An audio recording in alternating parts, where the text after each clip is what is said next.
después de esto volveré. Está hablando Dios. Y dice, después de esto volveré y reedificaré el tabernáculo de David, que está caído, y repararé sus ruinas y lo volveré a levantar, para que el resto de los hombres busquen al Señor. Hasta ahí. Este texto de verdad me maravilla porque encierra algo tan profundo del corazón de Dios. ¿Cuántos saben ya que siempre fue el deseo de Dios tener esa cercanía con el hombre, verdad? Dios crea el Edén, coloca un huerto en el Edén y coloca allí una pareja, un hombre, una mujer. Y tiene ¿qué? Comunión con ellos. Comienzan a ser amigos, a pasear juntos, a hablar, a conversar. Pero viene el pecado y entonces quiebra con todo esto queda anulado, se destruye. Pero Dios, que es omnisciente y todo lo sabe, sabía antes de crear la especie humana, sabía que le iban a fallar. Entonces, aún antes de crearlos, Él idea un plan. Hay un plan de salvación en Jesús donde todo lo que habíamos perdido en el Edén iba a ser restaurado. Iba a venir a restauración y entre esas cosas que se iban a restaurar estaba la relación con Dios. Pero fijaros, el hambre y la sed de Dios por ti, por el hombre, que antes de que llegara en Jesús la salvación y la restauración también de esa relación, Dios manifestó muchas veces que Él quería un acercamiento con el hombre. A lo largo de la historia manifestó muchas veces que Él se quería acercar al hombre. Y tal vez una de las manifestaciones más evidentes que tenemos de esto es cuando Él le mandó a Moisés levantar el tabernáculo. Él le dio la orden a Moisés, le dio todo el detalle, iba a levantar un tabernáculo. Ese tabernáculo iba a ser, vamos a decirlo así, la casa de Dios. ¿Sí? Iba a ser la casa de Dios donde Dios podría habitar en medio de su pueblo. ¿De acuerdo? Entonces este tabernáculo iba a estar diseñado de esta manera. Iba a tener 3 lugares. El atrio, que era donde todo el pueblo podía pasar. El lugar santo, que era donde solamente los sacerdotes podían pasar. Y el lugar santísimo, que era donde una vez al año el sumo sacerdote podía entrar. En ese lugar estaba el arca del pacto, que representaba pues la presencia manifiesta de Dios, la gloria de Dios. ¿Sí? Esta fue la orden que Dios dio a Moisés. Pero muchos años después, Dios tuvo otra casa. Tuvo el lujosísimo templo del rey Salomón. ¿Cuántos saben que Salomón fue el hijo de David, del rey David? Cuando su padre murió, Salomón tomó el reinado y él hizo construir un templo de lo más lujoso que tú puedes imaginar en el monte Moriah, que no tengo los datos en euros, pero te lo voy a decir en dólares y lo vas a entender igual. A día de hoy hablaríamos de 7.000 millones de dólares. 7.000 millones de dólares para construirle a Dios su nueva casa. Ahora este iba a ser el hogar de Dios. Entonces se moviliza el arca del pacto y viene a establecerse en el templo de Salomón. Y cuando se establece el arca allí, ya lo colocan en ese lugar, la nueva casa, vamos a decir, del Señor, pues vuelve o se reanuda toda la liturgia levítica, todos los ritos que Dios había dado a Moisés, cómo tenían que ser las cosas, cómo tenían que hacerse, pues viene a reanudarse todo en este templo de Salomón. ¿Por qué digo que viene a reanudarse? Porque hay un tiempo entre el periodo de tiempo que duró el tabernáculo de Moisés y el tiempo en el que se construyó el templo de Salomón. En ese tiempo, en ese periodo de tiempo, el arca tuvo otra casa, una casa muy especial, el tabernáculo de David, que no tenía nada que ver con el tabernáculo de Moisés y no tenía nada que ver con el templo de Salomón. Pues el tabernáculo de David era una tienda, era una lona que colocaron sobre 4 postes, y la función de la lona, vamos a decir que era pues guardar el arca del viento, del sol y de otros elementos. Nada que ver. No había atrio, lugar santo, lugar santísimo, y mucho menos había el lujo que tenía el templo de Salomón. ¿Sí? Pero figuraros ahora lo que Dios viviría en ese tabernáculo. Figuraros ahora el amor que Dios le tendría a esa casa hecha de una lona con 4 postes, a esa tienda, que un día viene Dios y hace esta declaración. Ahora volvemos al texto. Volveré y reedificaré el tabernáculo de David, que está caído, y repararé sus ruinas y lo volveré a levantar. Dios desde el cielo estaba diciendo, ¿sabes? Mi casa favorita ya no está. El lugar donde yo tuve mis mejores momentos en la tierra ya no está. No hay una morada como aquella en la tierra hoy. Así que volveré. Voy a reedificar ese tabernáculo. Lo voy a reparar y lo voy a levantar, porque en esa casa me gusta morar. Tremendo que Dios haga una declaración así de una tienda. De una tienda con 4 palos y una lona. Ahora nuestra pregunta es, a ver, Señor, ¿por qué no escogiste el tabernáculo de Moisés?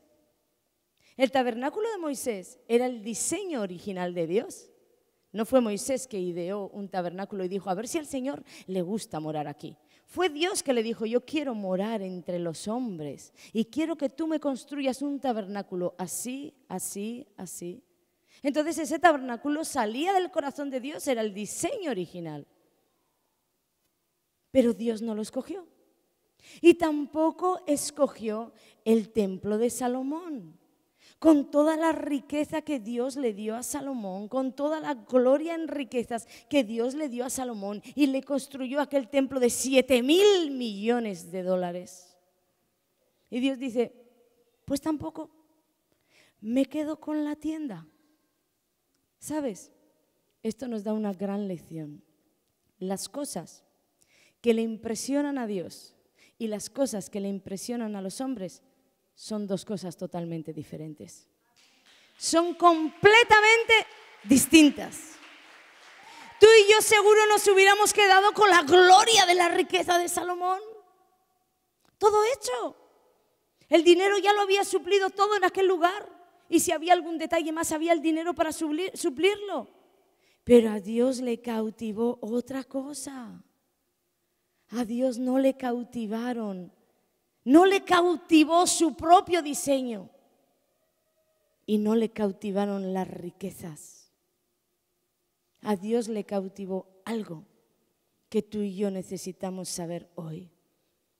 Porque estoy segura que todos nosotros tenemos un ardiente deseo por cautivar el corazón de Dios. ¿Cuántos dicen amén? Si tú estás en este lugar es porque tienes un ardiente deseo de cautivar el corazón de Dios. Y a veces, para saber lo que le gusta a una persona, lo mejor es saber lo que no le gusta. De verdad, el pastor va a acertar mejor conmigo sabiendo lo que aborrezco y lo que no me gusta, que tal vez intentando descubrir qué es lo que me pudiera agradar. Entonces, con saber lo que el Señor no quiere de ti, vas a ir bien encaminado. Vamos con el con el tabernáculo de Moisés. ¿Por qué Dios desechó este tabernáculo? ¿O por qué este tabernáculo no le cautivó? El tabernáculo de Moisés representa el orden y la estructura. Di conmigo, orden y estructura. ¿Estoy diciendo que el orden y la estructura están mal? No. El orden y la estructura fueron dados por Dios mismo a Moisés. Y todo lo que Dios hace es bueno. Por tanto, el orden y la estructura son buenas. ¿Qué sucedió? Que en el tabernáculo de Moisés comenzó a suceder algo que ya no era tan bueno. Las personas comenzaron, vamos a decir, a darle más importancia al orden y a la estructura, a los ritos que se producían de ese orden y de esa estructura, que a la esencia misma que tenían ese orden y esa estructura. Es decir, todo comenzó a girar alrededor de los ritos, del orden y la estructura, cuando todo tenía que haber girado alrededor de Dios. Te lo voy a explicar con un ejemplo. En el tiempo del sacerdote Elí, hubo una batalla entre Israel y los filisteos, donde Israel perdió el arca del pacto. Los filisteos se hicieron con el arca, se la llevaron, la robaron. ¿Y sabéis lo terrible de la historia? Que el arca ya no estaba con Israel y ellos, o los ritos, continuaban haciéndose en el tabernáculo, como si el arca estuviera en su lugar. Es decir, sacrificaban animales, encendían el candelero, quemaban el incienso, ponían los panes, se lavaban las manos antes de entrar para ofrecer el sacrificio. ¿Y sabéis qué? Que no se habían dado cuenta de que lo más importante del tabernáculo no estaba en el tabernáculo. Dios ya no estaba en ese tabernáculo. El lugar santísimo estaba vacío. Pero ellos seguían haciendo todos los rituales. Quemo el incienso, me lavo las manos. Tabernáculo de reunión. Quiere decir que es un lugar para tener encuentros. Un lugar que Dios dijo, levántame ese tabernáculo porque yo quiero habitar, morar en medio de mi pueblo. Y es un lugar donde el pueblo se puede encontrar con su Dios. Ahora dime algo. ¿Para quién estaban haciendo todo esto? ¿O con quién se querían encontrar si en ese tabernáculo ya no estaba Dios? ¿Veis la importancia de no girar en torno a reglas, órdenes, estructuras que empiezan a hacer que se pierda la esencia de que todo gire alrededor de Dios? Tristemente, tenemos que decir que hoy en día hay cientos de iglesias que bajo el nombre de iglesia evangélica no se han dado cuenta que la gloria ya no está, que la gloria partió. Tal vez un día la tuvieron, pero la gloria partió y se han quedado, ¿sabéis qué? En el orden y la estructura. 3 canciones rápidas, 2 canciones lentas, ofrenda, palabra, oración de despedida. Y al domingo siguiente 3 canciones y cambian las canciones, 2 canciones lentas y cambian las canciones, palabra, buena palabra, ofrenda, despedida. La gloria de Dios ya no está manifestada en este lugar, pero ellos quedaron atrapados en los rituales. Así que muchas de las personas que llegan o asisten a esos lugares dicen, es que es como si faltara algo. Es que no falta algo, falta alguien. Falta alguien que manifieste su gloria en ese lugar. Falta alguien. No tengo nada en contra de 3 canciones rápidas, 2 canciones lentas. No tengo nada en contra del orden y la estructura, pero estoy hablando de un orden y una estructura que alejan a Dios o que no dejan a Dios obrar. Amén. Lugares en los que le dicen, Señor, siéntate. En algunos lugares hasta le dan la bienvenida al Espíritu Santo. Bienvenido, Señor. Siéntate en ese lugar porque te hemos preparado una función. Y mira, Señor, si no quieres intervenir, y te digo algo, mejor si no intervienes, así no interrumpes. Porque tenemos 3 canciones rápidas, 2 lentas, no vaya a ser que vayas a enredar. Esto es lo que indirectamente en muchos lugares se le dice al Espíritu Santo. ¿Cómo van a hacer las personas que van a caer? Y los nuevos que vienen se van a asustar y se van a ir. ¿Tú le has preguntado a Dios si quiere hacer caer a alguien? ¿O le has dicho, ven que te he preparado una función y además espero que te guste porque estoy usando tu nombre para hacerlo? Orden y estructura que hacen que el Espíritu de Dios quede fuera. Te voy a decir algo, por si algún día te vas a otro país y cambias de iglesia. Para todas esas personas que me escriben diciendo no sé dónde congregarme, lo más importante en una reunión, atiende bien, abre los ojos, abre los oídos, iglesia.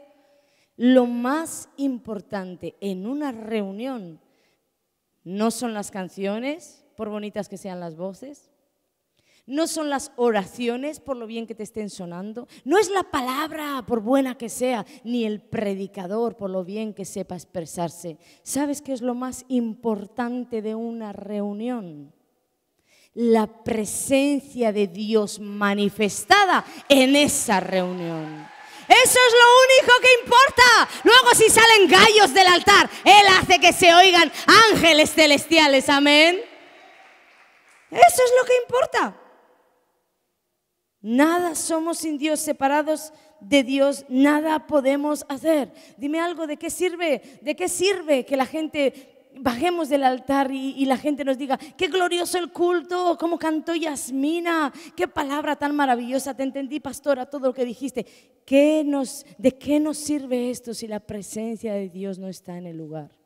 ¿Sabes? Yo no tengo ningún poder para transformar tu vida, yo no tengo ningún poder para sanarte, para libertarte. El Espíritu de Dios es el que te sana, el que te liberta, el que se manifiesta, el que hace todo lo que tiene que hacer. Si Él no está, no hay nada. Te vas a ir a casa dándome una palmadita que encima me va a endiosar y va a hacer que las congregaciones queden detrás de un hombre que se ha hecho Dios. No. Yo hoy hablaba con mi esposo y con mi hijo Orchi en la comida. Estábamos hablando de una congregación que habíamos visto por Facebook. Tremendo el crecimiento de la congregación, pero no había nada. Y yo les estaba diciendo, ¿sabéis? Prefiero, si Dios me dijera, cambia, Sana, la gloria de ellos por lo que tienes, no lo cambio por nada del mundo. Porque yo no cambio al Espíritu de Dios por nada ni por nadie en el mundo. Él es nuestro todo. Y como Él está en cielos abiertos, todo está bien, amén. Todo está bien. No falta nada porque la presencia de Dios lo llena todo, amén. Y quiero que entiendas algo hoy que no vas a olvidar nunca. No es lo mismo hacer un culto para Dios que dar un culto a Dios. Vamos conmigo, no es lo mismo hacer un culto para Dios que dar un culto a Dios. Mira la diferencia. Cuando los pastores y el liderazgo de una iglesia se reúnen para hacer un culto para Dios, este culto, este servicio religioso nace de la iniciativa de un hombre. Entonces ese hombre orquesta una serie de elementos religiosos para que se produzca una reunión religiosa. Canciones, oraciones, una palabra, los anuncios, la bienvenida, la despedida. Pero ¿sabes? En esas reuniones todo es tan forzado que oímos una y otra vez, la presencia de Dios está aquí, pero no diciéndote que Él está porque tú lo puedes sentir, queriéndote convencer, hermanos, donde 2 o 3 estén reunidos, ahí está Dios en medio de su pueblo. Parece que nos quieren convencer de que Dios está en ese lugar. La alabanza, tienen que alabar y alabar y alabar y alabar para que tal vez, por la gracia de Dios, destellos de su poder a la 7ª, 8ª alabanza. Y además se excusan diciéndote, no, hay que alabar, hay que romper los cielos. Y yo no sé, nosotros venimos aquí al ensayo y decimos, Señor, y la gloria de Dios desciende. Hacer un culto para Dios es trabajoso, te carga. Tienes que esforzarte mucho porque nada fluye. dar un culto a Dios no tiene nada que ver con eso.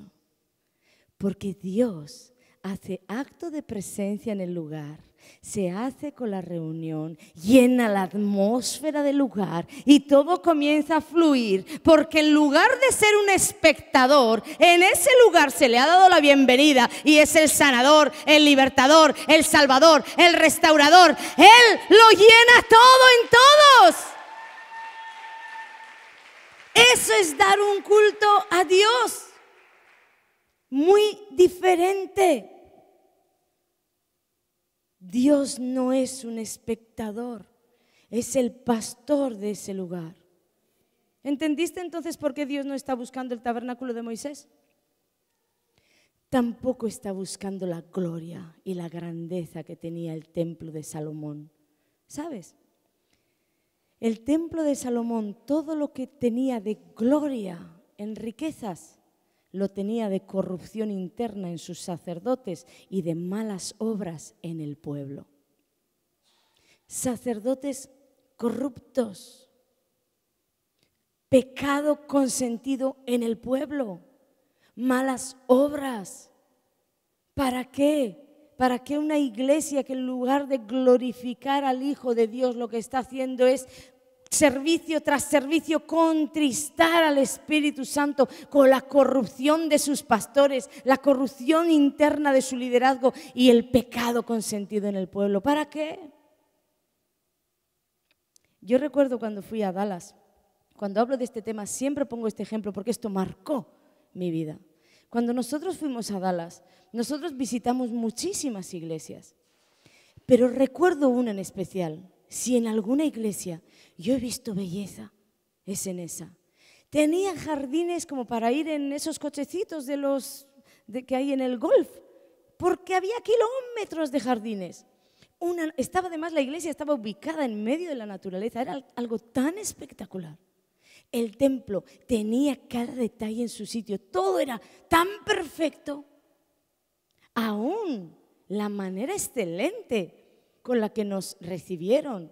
Ellos nos hicieron visitar todo el templo y cuando estábamos allí empezaron a explicarnos, porque había encima del escenario una especie de, como si hubiera habido un teatro o algo así. Entonces nos empezaron a explicar que ellos tenían estrategias para llamar a la comunidad. Incluso montaban aros de fuego, figuraros, aros de fuego con motos que saltaban por el aro de fuego. Y empezaron a contarnos todas las cosas que hacían y de verdad que ni en Hollywood. Pero en un momento yo estaba caminando por ahí con ellos y empecé a entristecerme tan profundo que yo no sé de dónde saqué la fuerza para en medio de tanta gente decir, yo creo que no necesitamos nada de eso. Yo solo dije eso, pero enseguida callaron mi boca porque a nadie le interesaba escuchar lo que una doña nadie tenía que decir. Y yo quise insistir un poco más y dije, yo creo que si tenemos al Espíritu de Dios no necesitamos nada de eso. Entonces ellos me callaron la boca de una. Pero sabéis, el Espíritu Santo me dijo, Ana, ellos no me tienen que rellenar el servicio con algo. Tiempo después supe que esta gente era de aquellos que resistían al Espíritu Santo. Por eso tenían que rellenar con motos de fuego y toda la parafernalia, con todas esas estrategias. ¿Estoy en contra del lujo? No. Esa iglesia, con todo el lujo y toda la gloria que Dios mismo le había dado, y la presencia de Dios hubiera sido la rebomba. La rebomba. Lujo y presencia, tremendo. ¿Estoy en contra de las estrategias? No. Las estrategias que vienen del cielo son las que van a funcionar. Las estrategias que el hombre pone delante de Dios son las que tiene que clamar, bendice mi proyecto. Y no hay garantía de que Dios lo vaya a bendecir. La única estrategia que Jesucristo ha dejado para su iglesia es que nosotros traigamos al Espíritu de Dios, la presencia de Dios, a su iglesia, a nuestra casa, a nuestro matrimonio, a nuestro negocio. Esa es la mejor estrategia que tú tienes para prosperar. Amén. La mejor estrategia.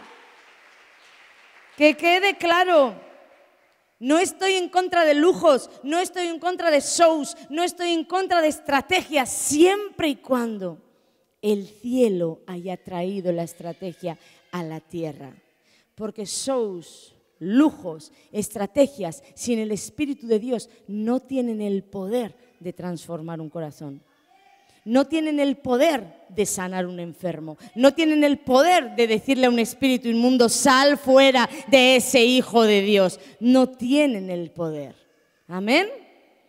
Solamente el Espíritu de Dios, llenándolo todo en un lugar, es que puede hacer esto realidad. Y llegamos pues al tabernáculo de David. Dios echaba de menos el tabernáculo de David. Una morada que no tenía nada que ver con el tabernáculo de Moisés y no tenía nada que ver con la gloria de las riquezas del templo de Salomón.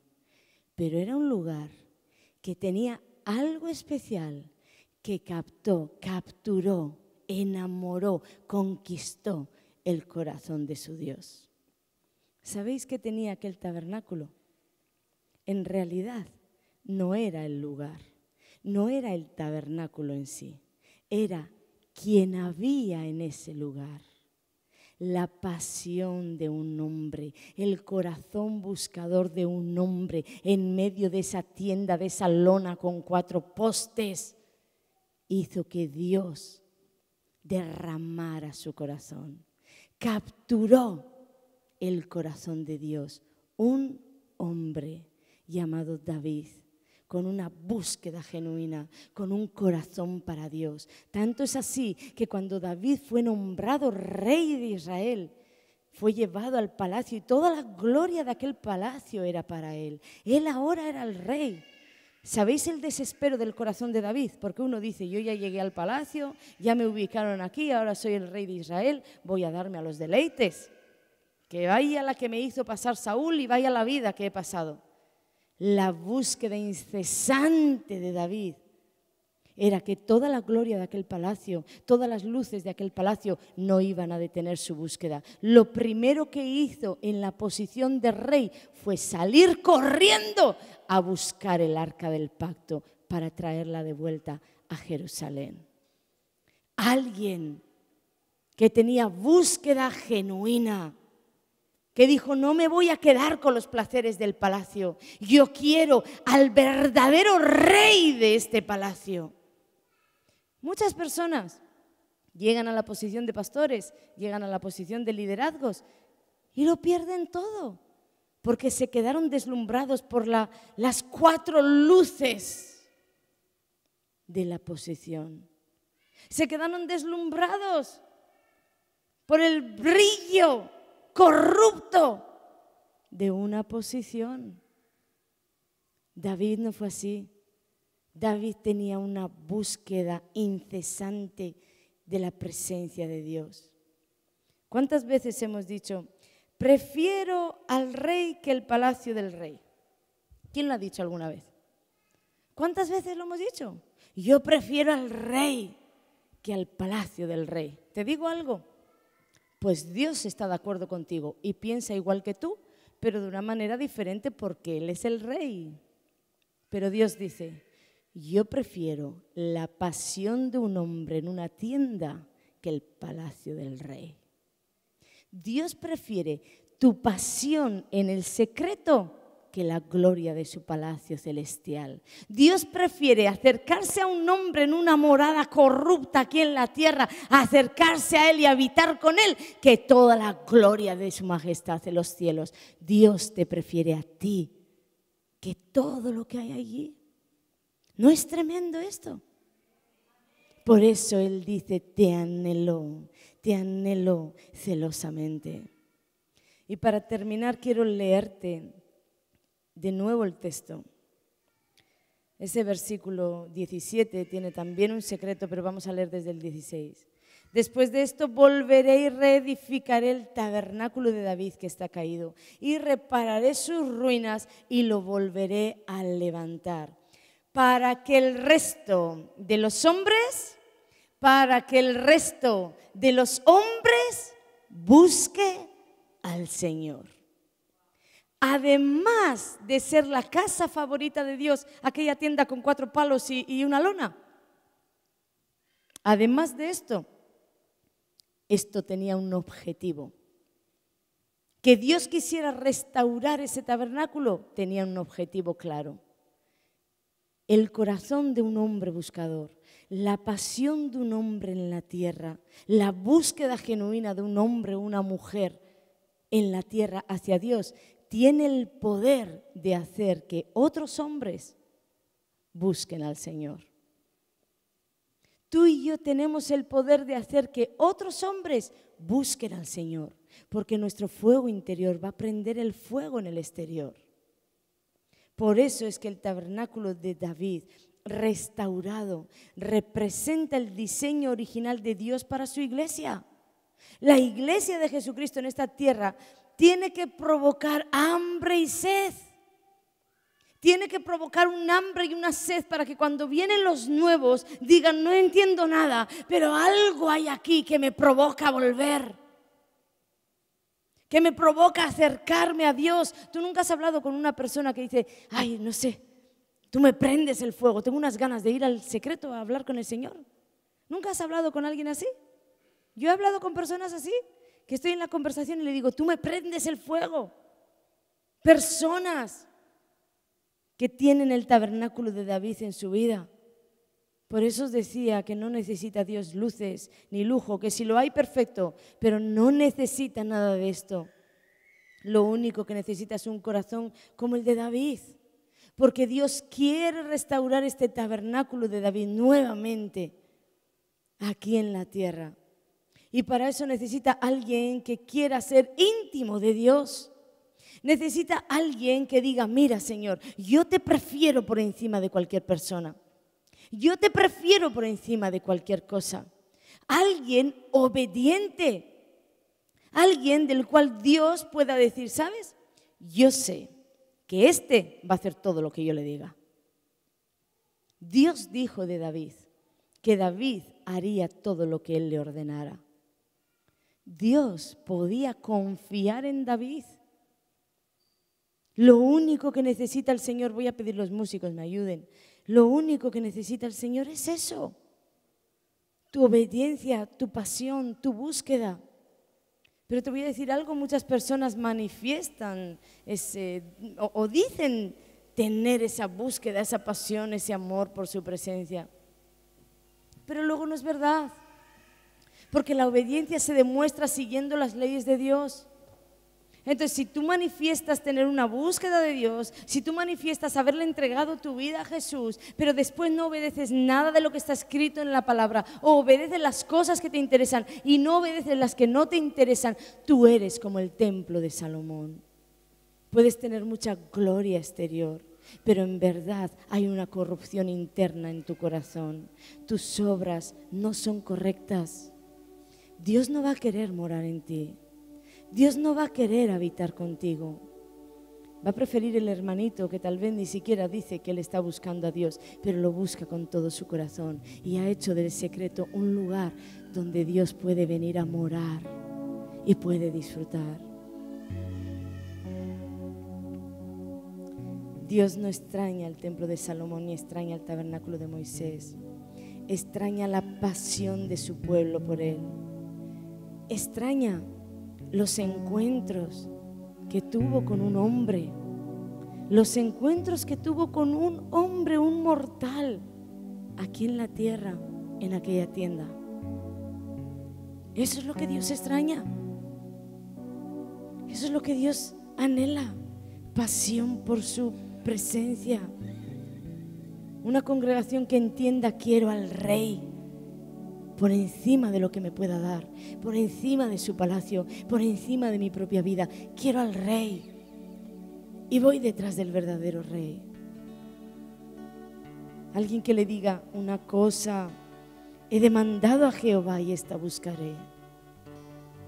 Que esté yo en la casa de Jehová todos los días de mi vida para contemplar la hermosura de Jehová y para inquirir en su templo.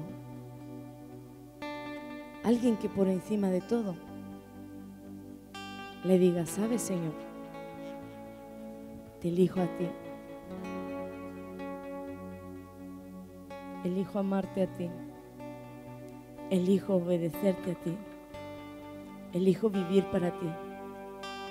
Elijo obedecer sin entender. Elijo rendirme a tus pies. Elijo escuchar tu voz y hacer lo que quieres que haga. Elijo hacer una morada para ti. Elijo limpiar mi corazón. Elijo apartarme del mal. Elijo amarte. No sé si tú quieres ser esa persona, pero si es así, sal aquí a decírselo. Elijo amarte, Señor, porque Él te está escuchando. Elijo amarte.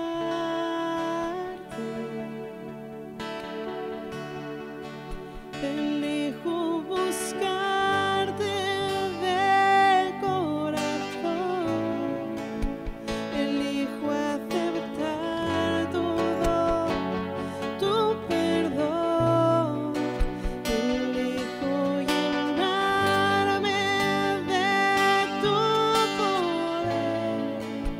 Elijo que tú sacies mi ser, mis fuerzas gastar hasta no poder más, mi vida entregar sirviendo a los demás. Elijo vivir agarrada a ti. Elijo vivir agarrada a ti. Elijo vivir agarrada a ti hasta el fin. Es tiempo de tomar decisiones que cambian destinos, de tomar decisiones que hacen girar tu vida del pecado a la bendición, del pecado a la santidad. Es tiempo de decirle a Dios: yo quiero ser esa persona con la que tú quieras habitar, con la que tú quieras morar, no alguien que te visita, alguien que mora contigo. Dios recorre toda la tierra buscando a alguien que le elija a Él por encima de todo, buscando a alguien que le elija a Él para vivir en esta tierra en intimidad. ¿Quieres saber hacia dónde va tu futuro? Tienes que mirar tu pasado, tienes que mirar al Edén, tienes que mirar aquella relación que Dios quiso contigo, tienes que mirar atrás. Creo que es el único caso en el que alguien debe mirar atrás para saber cómo llegar hacia adelante. Mira para atrás, mira lo que Dios dijo en el Edén: quiero tener una comunión con los míos, con mis hijos, quiero pasear con ellos, quiero habitar en medio de mi pueblo, quiero hacer una morada entre ellos. ¿Habrá alguien que desee ser mi amigo? ¿Habrá alguien que me desee, que me elija por encima de todo? ¿Habrá alguien? Si ese alguien eres tú, tú también has sido escogido por Dios, por elegir amarle.